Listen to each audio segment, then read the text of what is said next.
Spread the fire. Welcome back to SMWX. It's a great honor and a privilege today to be joined by the Executive Mayor for Midvaal, Mr. Bongani Baloyi.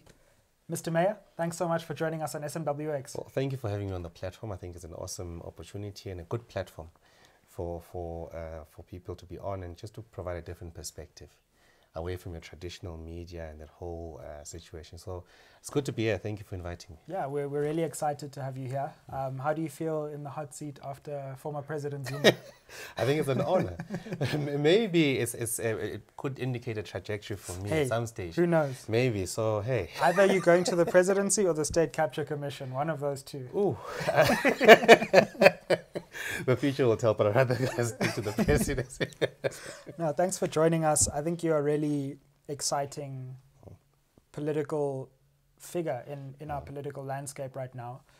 In 2013, you became the youngest mayor in South Africa at the time. Midvaal is a really interesting place in Gauteng, and you've done very interesting things there, especially with the municipal finances. And you are a unique voice because you're not afraid to have your own opinion. And part of the reason why I thought it would be cool to chat is I saw your tweet recently where you wished the EFF happy birthday as a DA mayor, which you would think is a normal thing to do.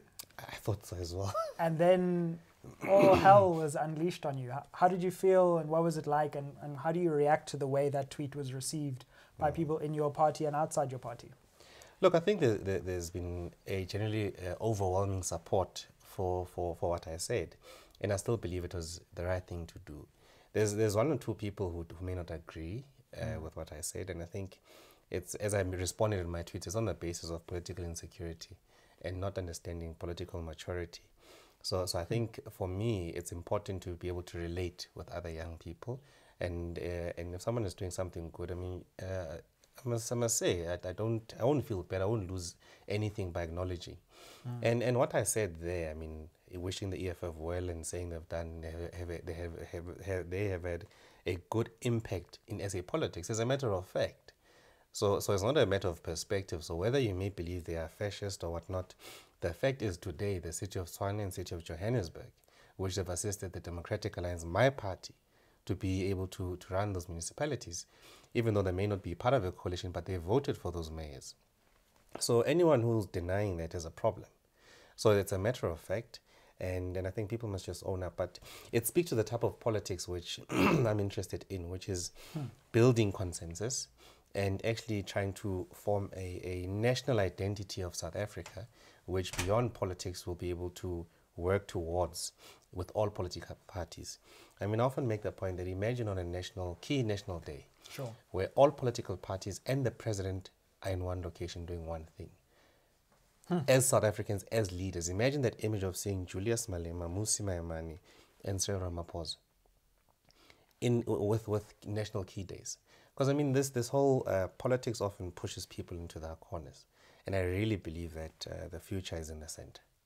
It does feel like we're entering this very zero-sum moment in our politics, where if you interview someone from a different party, suddenly you're branded as only caring about that party. And the truth is, when you actually go to Parliament or you go to, I'm sure, probably some of your meetings at the local level, it's a lot more blurred. There are actually personal relationships across parties, and maybe finding some of those intersections is what's necessary right now in this difficult moment. I agree. I think we speak social cohesion and tolerance, but our actions is contrary. So we think society will do that in isolation of our own consistent actions. So I think we are part of the problem. We need to find each other. And in any case, some of these politicians will fight the most actually drink together. So people don't see that. So I think it's something we must really encourage and push more. And that's my intention, to speak to more young people and leaders outside of my own political party and have an engagement, because I think we can really work well together if we find commonalities, because I believe where we are as a country requires that type of leadership. And it's on the basis that our politics will be very fluid in the next 20, 15 years. So we may not have a party which has a single majority. Then one of the things that will make whatever situation work is finding each other. Whether you're a fascist or you're a capitalist, at the end of the day, people must get water. There must be employment. So it's those things that we must be able to deal with. But it starts with laying that foundation, breaking that whole false framework now of how you relate to this, how you relate to that, and you can have your own independent voice on this. So mine is what I've started, I'm going to continue. So I'm going to make people uncomfortable. I'm going to make myself uncomfortable because we need to talk to people. Yeah, absolutely. And just on the question of political tolerance, I know that last year there was also a fracas where you were kind of attacked in a way while you were giving a speech. Can you speak to that moment, speak to a little bit about what happened there and what that meant for the way you started to see politics as well? In fact, for me, that was actually the point, the point that just said to me, this is wrong. So you shouldn't have so much animosity towards someone on the basis that they prefer a different political party only. Sure. We are the same skin tone, we are the same, our background is almost the same, and the only basis for you to have that ill feeling against me is just because of my political party. So when this happened, we were at an Arbor Day event and we were handing over trees to a community.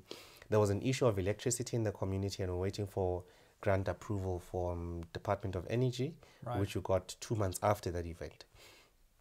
And they were protesting, and all of a sudden, I mean, about 30 people came towards the stage, and one came in the middle, straight towards me, just behind the podium, tried to grab the mic from me. I pushed back, and then he tried to reach over again, and I pushed him away, then grabbed a rock and threw it at me. And I've had various interactions or altercations with the very same groupings where we have public meetings. So their interest is always to disrupt public meetings. And so they got so desperate because the communities were starting to get irritated with them. So they felt that I think the next step is to get violent. So it got out of hand very quick. A lot of sudden he throws a rock at me, and then there's blood all over the place. Sure. And then the police, interaction with the police was something else. So when you get to open a police case, I was arrested as well because the fellow got there and he said I assaulted him. So now you were arrested. So now I'm arrested. So. And I saw the media covering it like that as well, which also speaks, I think, to the sensationalism behind these headlines sometimes. No, certainly. So now I'm arrested and must get bail. And then when we went to court, what was strange for me on the court appearance the following Monday was the ANC members who were there already knew what the outcome would be, and that the case would be provisionally withdrawn. And I mean, when I got there, the ANC members were telling me this was going to happen, which I found very strange. So after that, there was a discussion with a few people from the Hawks who thought I wanted this to just go away. And I said to them, no, I want my day in court. I mean, I opened a case, and I want to test it in court. So that moment for me was the moment that said, this is not normal. It's not normal for people to hate each other on the only basis that we have different political persuasions only. So I thought, no, this needs to change. So one needs to change how we interact with people. And at the same time, it also meant for me that when I must be very aware how I play my roles as the executive mayor for everyone and as a political person for a particular political party, because conflating the two things creates problems. There's also about how you separate the two things, and when you are the executive mayor, you are the executive mayor for all the people that are there, those whom voted for you, those that did not vote for you, and certainly how you relate to them must change. So that's why our approach has always been, how do we now involve more people? Get in more political parties, let's engage with different political parties, let's find a space. So that also changed my attitude to an extent with opposition parties in council, because then you start realizing that, these are leaders whom I need to pull closer. Yes, we may have a 59% majority, but ultimately, it's not a Bongani Pty Ltd. This is a municipality, and all of us have been elected. So we've got equal shareholding of the municipality with our residents. So that has changed that for me to say, how do I ensure that with the position I have, I try and create a platform for all of those whom I differ with come together, and we sit around the table and we do it regularly. So we can also show our people that we don't just differ, but we can actually work together on key things and be able to deliver a good outcome and make a good steps towards social cohesion and tolerance. I think part of the problem with this zero-sum, everything that my party says is correct and nothing that your party says is correct, is that we often aren't able to acknowledge when something positive happens. And I think the way that you've managed municipal finances in Midvaal has been acknowledged not just in your party but also by the Auditor General, for example, and by independent observers. Take us through, as a young mayor, how you have managed to get the finances right in a municipality. This is one of the key problems plaguing South African governance. And what can people learn from the way that you've got the finances under control in Midvaal? Look, I was fortunate that when I came in, I inherited a stable municipality. And I was part of the executive, so I could continue with our program of action for the term. So it wasn't changing anything, and it was also ensuring that there's continuity and stability in the institution, and also a commitment to very strict and prudent financial discipline. Because if we don't manage the financial fiscus in the best manner, it affects the sustainability and viability of the institution. So our approach is to ensure that we do that in that manner, and we are responsible for the financial fiscus, and it becomes part of our institutional culture.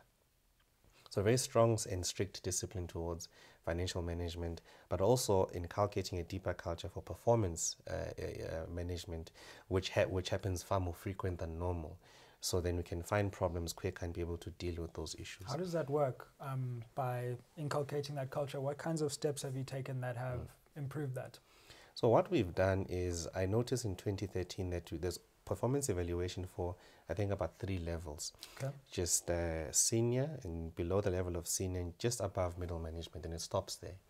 So what we've done then is cascaded to lower levels. So you start driving this target, and so it starts with your IDP, which must be very clear on what you want to achieve. What's that? Sorry. Your integrated development plan of the municipality. Right. So it's essentially the business plan Sure. of the municipality for a term, and then broken down to financial years. Then you take your deliverables and you put them in your service delivery budget implementation plan.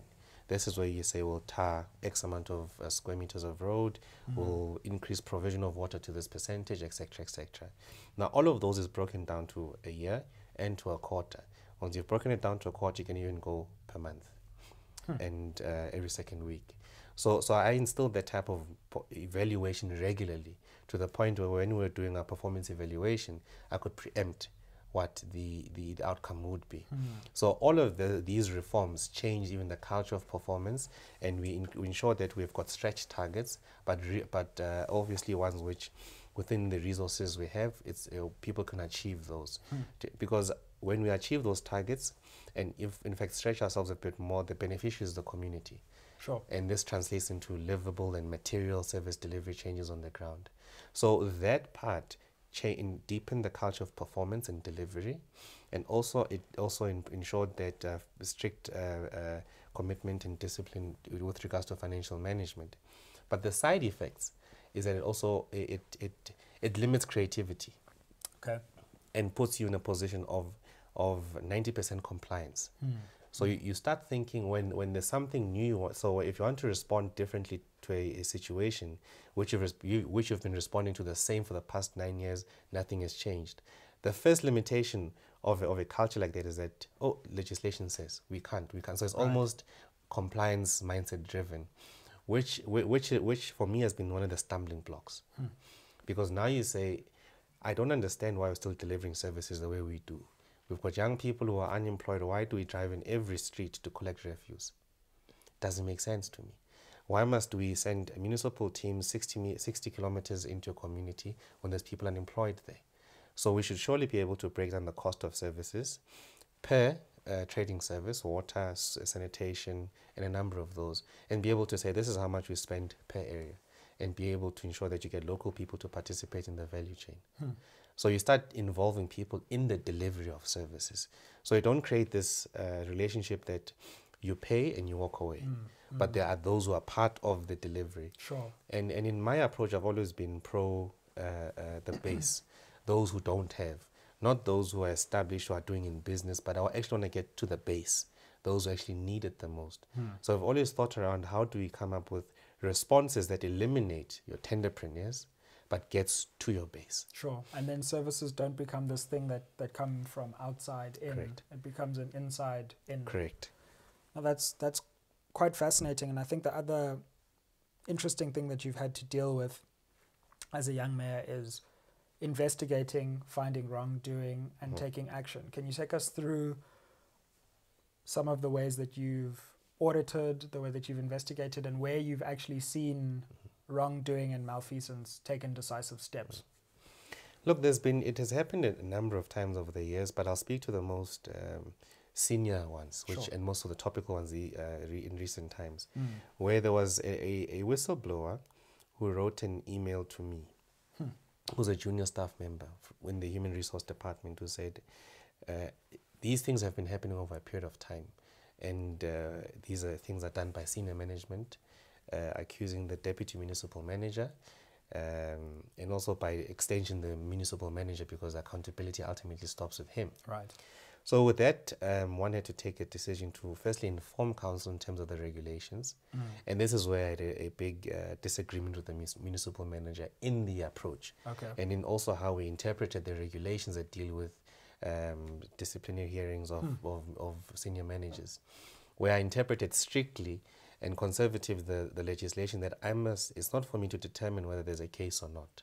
I must report the allegation to council, and council will apply its mind and determine what happens thereafter.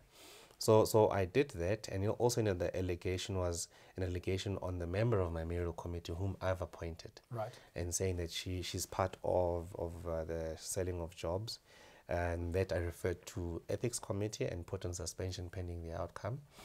And then there was an investigation which started. So it moved from allegations. Within 30 days, it was then confirmed by a report which says now there's prima facie evidence. And then we have a DC. And the DC completed its work about, I think, 10 days ago. And we got an outcome of the DC now. Of the 3 charges we had on our charge sheet, one was found guilty, which is irregular appointment of staff, which is serious for senior manager. Sure. So, and that happened about in March, and I'm at a place where within the next 2 weeks we'll be able to get the final decision, or the sanction rather, from the DC, from the presiding officer, and be able to end that process. So that I followed through, and there were other affidavits submitted to me by members of the public around the role of my MMC, which I sent to the Hawks and then dismissed her from opposition. So, and it's people that I've been close with and worked with. Sure. But for me, so I understand why I am where I am. So it's not because of party affiliate to serve my party, whatever they want, or to serve my own pocket. I'm there because I want to really have to contribute towards a meaningful change in my society. And I also believe that good governance is really important. You can't compromise on that. That's the foundation. So what I've ensured that doesn't happen in our case is that, one, there must be political stability at our level. So we've neutralized that and ensured that there is no instability politically. Sure. And that permeates throughout the entire institution, by the way. And to ensure that we hold each other to the highest standard possible. It's a really useful example, because I think a lot of people who reach senior political leadership get worried when something in their team looks wrong and they think it reflects on them. Instead of taking decisive action and saying, we're going to deal with this in a transparent way, they suddenly try to start hiding things because they know the person, and it gets very difficult. What was it like trying to disentangle the personal relationships from your public duties? Sure. For me, it's not even an issue. It came automatic. So at the point which I understood what the information meant, it was clear what the consequence management should be, and within what period of time. I mean, normally the process you follow is you speak to your party leadership and you explain the issues and you wait for them to decide. In this case, I made a decision and spoke to them after and said, normally you'd prefer this route, but in this case I've made a decision, here's the reasons, and there's nothing we can do, now we must move forward. So for me, it's never an issue of, maybe I can say I'm fortunate in this regard, where when it's about work, it's about work. Personal, it's about then there's those issues. But the other limitation, or one of the lessons I learned is, you obviously at times need to withdraw your personal relations with people once they report to you. Sure. You can't be my subordinate and friend at the same time. So it's one or the other. So you must choose. So by virtue of accepting a position, we may be comrades, but now it changes the dynamic. I'm your boss. So you can't do one or the other. I mean, both of them. It's one or the other. So it's just refreshing to hear someone who actually makes decisions. I'm just like, part of my problem with the current political landscape is not that we're making the wrong decisions, it's just that we're not making decisions. It's like, are we doing this or are we doing that? Well, we're going to muddle through for 10 years and you know, do both and none at the same time. But anyway, I've heaped enough praise on you now. So I want to ask you, in terms of the DA, I've certainly witnessed in my interviews, I've spoken to Mr. Maimane, I've spoken to the Executive Director of Communications, Mabine Siabe, and it does seem to me that there is a group pushing for reform within the DA, but that group is facing serious resistance, and it's not clear where the future of the party lies. How do you see the current political dynamics in the DA, and do you think that the DA will be able to navigate this period and grow at the same time? Look, I think firstly what has triggered all of this is our performance in the election. In fact, we were left bleeding by these elections. So that triggered a number of things. Where now we can look internally, and in recent times we have not done that. And within a situation we can actually be honest. I think what happened to us is a gift.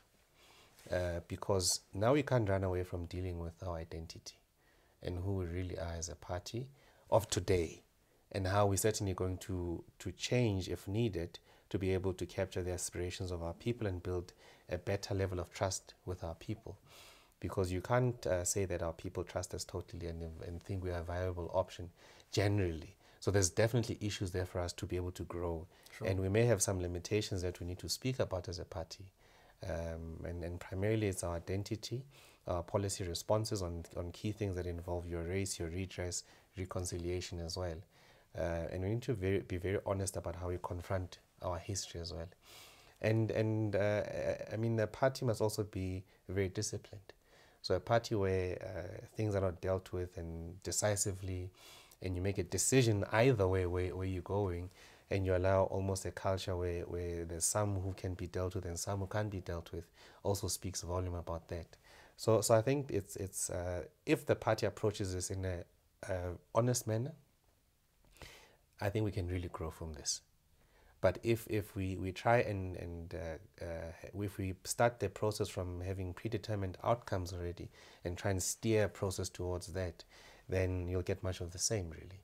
So I think it's an opportunity for our leader, Mmusi Maimane, to also affirm himself.